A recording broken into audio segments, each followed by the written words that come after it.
please tell the jury why you're here today? Yes, about 6 years ago, Ms. Heard made some quite heinous and disturbing criminal acts against me. There were arguments and things of that nature, but never did I myself reach the point of striking Ms. Heard in any way, nor have I ever struck any woman in my life. I'd probably been in the industry 30 plus years, 35 years. Never had any problems, anything like that. And I had met many people over the years, many of the people, the opportunity to talk to those people and to give advice to these people. And my goal is the truth. My goal is the truth because it killed me that people that I had spoken with, that I had met with over the years, who maybe were in a not such a great position and they needed advice, and I gave them the best advice I could. All I could think of was that those people would think that I was a fraud and that I had lied to them. So I had to wait for my opportunity to address the charges, which were criminal charges, and they just weren't true. So I felt the responsibility of clearing the record as the only way that I could get to the point where I could speak. Has really taken this full 6 years, and it's been 6 years of trying times. It's very strange when one day you're Cinderella, so to speak, and then in 0.6 seconds you're Quasimodo. And I didn't deserve that, nor did my children, nor did the people who have believed in me for all these years. I didn't want any of those people to believe that I had done them wrong or lied to them or that I was a fraud. I pride myself on honesty. I pride myself on truth. Truth is the only thing I'm interested in. Lies will get you nowhere, but lies build upon lies and build upon lies. It's too much to cover. I'm obsessed with the truth, and so today is the first opportunity that I've been able to speak about this case in full for the first time. Mr. Depp, how do you feel about the intimate details of your life being aired in this process? As a father, raising kids, when they were very, very little, it was important to me, very important to me, to try to shield my children as much as possible from looking at their father or their mom, for that matter, as novelties. I didn't want my children to experience hordes of paparazzis. So I was always a very private person. So for me to come up here and stand before you, or sit before you, all spill the truth, is quite exposing. And it's unfortunate that it's not only exposing for myself, it's exposing for my family, it's exposing for Miss Heard, it's exposing for... It never had to go in this direction. And so I can't say that I'm embarrassed because I know that I'm doing the right thing. How did your experiences observing your parents as a child affect your approach to your relationship with Miss Heard?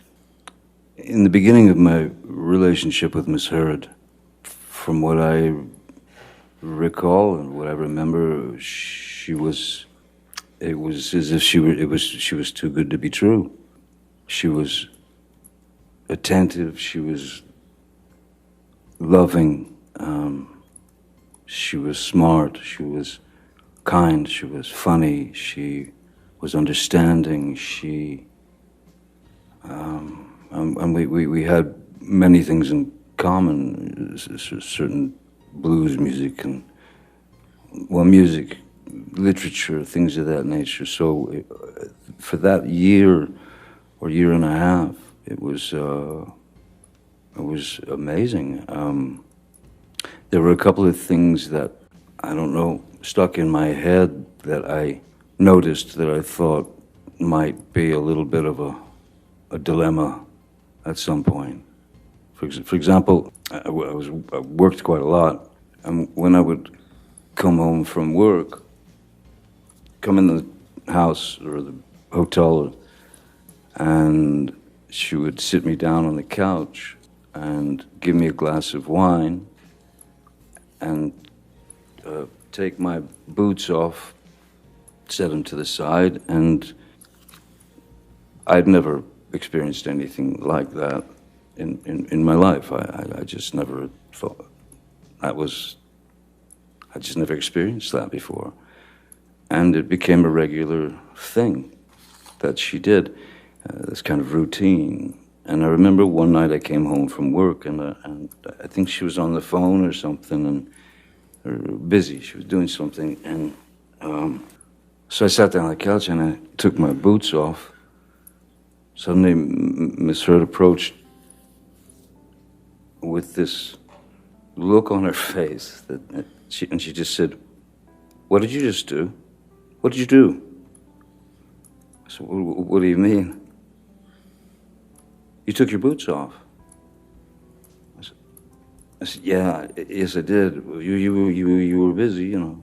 No, that's my job. That's what I do. You don't do that. I do that."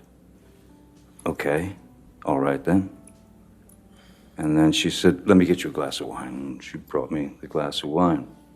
But I did take pause, of course, at the fact that she was visibly shaken or upset that I had broken her rules of routine.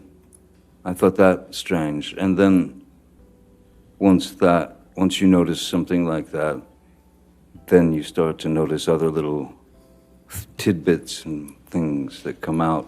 And then within a year and a half, she had become this another person. What did you like about Miss Heard when you first started your romantic relationship? She seemed to be the perfect partner, in a sense, in my head for me, because she, as I said, she seemed to be very knowledgeable about old obscure blues music that I listened to and really liked. She was literate. She was sweet, funny, nice, all those things, you know. From the beginning of our relationship at that time, for a good year and a half, she was wonderful, and then things just started to change, or things started to reveal themselves. That's, I think, is a better way to put it. Little things that you would you'd question in the back of your mind, you know, if she wanted to go to bed, I'd say, "Oh, well, I can't sleep, you know, right now." And rather than go and just lay in a bed and stare at the ceiling, I would say, I'll be either watching TV or hanging out, and that was just not acceptable. just not acceptable. It would stir up some rather unusual reactions from her. I didn't understand why I, as a 50-something-year-old man, was not allowed to go to sleep when I wanted to, as opposed to when she wanted to. It started out with little things like that. So how did it come to be that your finger became injured? There was at one point where I'd stayed in one of the, I'm sitting on a bathroom floor, door locked, she's banging away, screaming, blah, blah, blah, and then suddenly she stopped, and I could hear her walk away. And I left the place, the room that I was hiding in, or not hiding, locked myself into, and I went downstairs in the house. Downstairs in the house, as soon as you walk in the house, you can go upstairs or downstairs. Downstairs there was a sort of a rec area, pool table and such, and there was a bar, and I was a mess. I was a wreck. I was shaking, and I just didn't understand why all this was happening. So I went behind the bar. I grabbed a bottle of vodka that was there and a shot glass and sat at the bar. She was nowhere around. And I poured myself 2 or 3 stiff shots of the vodka, first taste of alcohol I'd had in a long time. And then she came down to the bar and found me there. And of course started screaming, "Oh, you're drinking again, the monster," and all that. So she walked up to me and reached and grabbed the bottle of vodka, and then just kind of stood back and then hurled it at me, and it just went right past my head and smashed behind me. So I stood up and I walked behind the bar, and there was a larger bottle of vodka, the kind with the handle, I grabbed that and I went and I sat in my seat again. I opened the bottle and I poured myself a shot. Miss Heard was flinging insults left, right, and center, and she then grabbed that bottle and threw that at me. And the way that the bar was situated and where Miss Heard was. So if I could show you, so if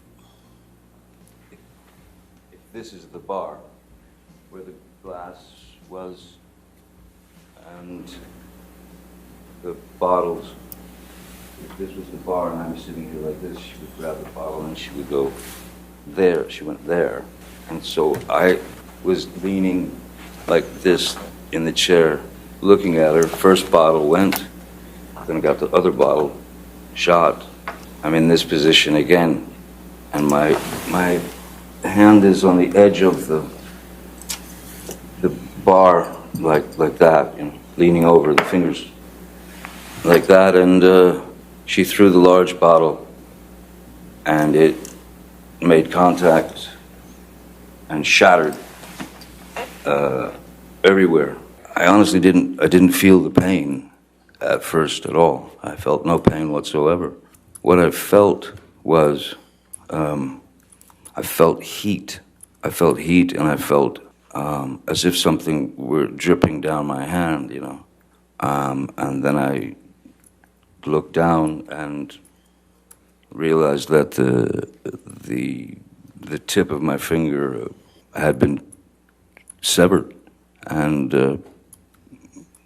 I was looking directly at my bones sticking out.